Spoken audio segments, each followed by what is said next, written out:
આવે પણ મારા સાહેબાનો સંદેશો લઈને પણ આવી છે. મારા આપેલા પ્રીતના પુષ્પને પણ જોઈને આવી છે. ભલે જોજનો દૂર આ ત્યાગો પણ આજે અમર મારો છે. હા મારો છે. અમર મારો છે. રૂપા મારો છે.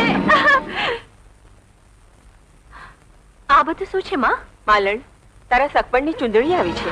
હા દીકરી, જયપુરના જયમલ સંત તરફથી.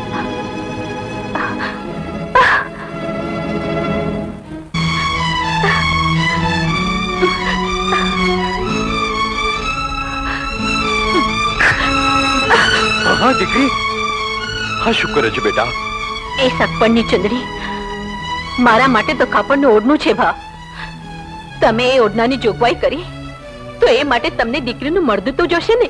હા દીકરી, કરીબ સાથેનું સંબંધ એ મહારાજની શરમ છે. તો એકની એક દીકરીની આત્મહત્યા એ મહેલની ઉજળી શાન પરનું કલંક છે. તમે પણ સાંભળી લો મહારાજ, આજે જો આ મહેલમાંથી નનામી નીકળશે તો એક નહીં પણ બે. એક માલણની, બીજી મારી. માં હા દીકરી, મહારાજ નક્કી કરી લ્યો, શરમ સારી કે કલંક? મહેલ જાળવો છે કે પછી દીકરીનું મન?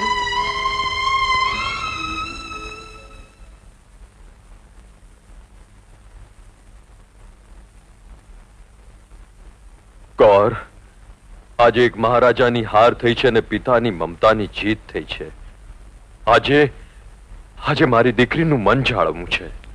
એટલે આ સગપણની ચુંદડી પાછી લઈ જાઓ. કેવી આજ્ઞા? બેટા, મારી દીકરી, આજે જ હું ગૌરને તારા સગપણનું નાળિયેર લઈને મોકલીશ અમરને ત્યાં.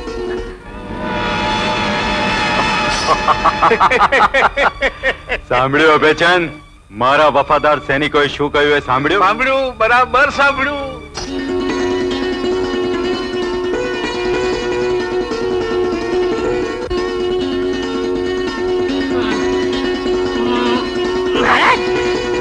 મહારાજ, આ તમારી દક્ષિણા અને મહારાજને કહેજો કે આવતી ત્રીજે અમે વરઘોડો લઈને વાસ્તે ગસ્તે આવી પગીશું.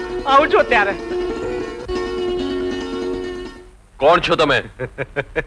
અમને ન ઓળખ્યા મહારાજ? જય શ્રી કૃષ્ણ. આપણને કોઈ ઓળખી ગયા તો મહારાજના હુકમ પ્રમાણે આપણા તો પડીકા જ વળી ગયા હોત. હા, આ તો મંગલ અને અભયચંદ છે. હા, હવે બરાબર સમજ્યા.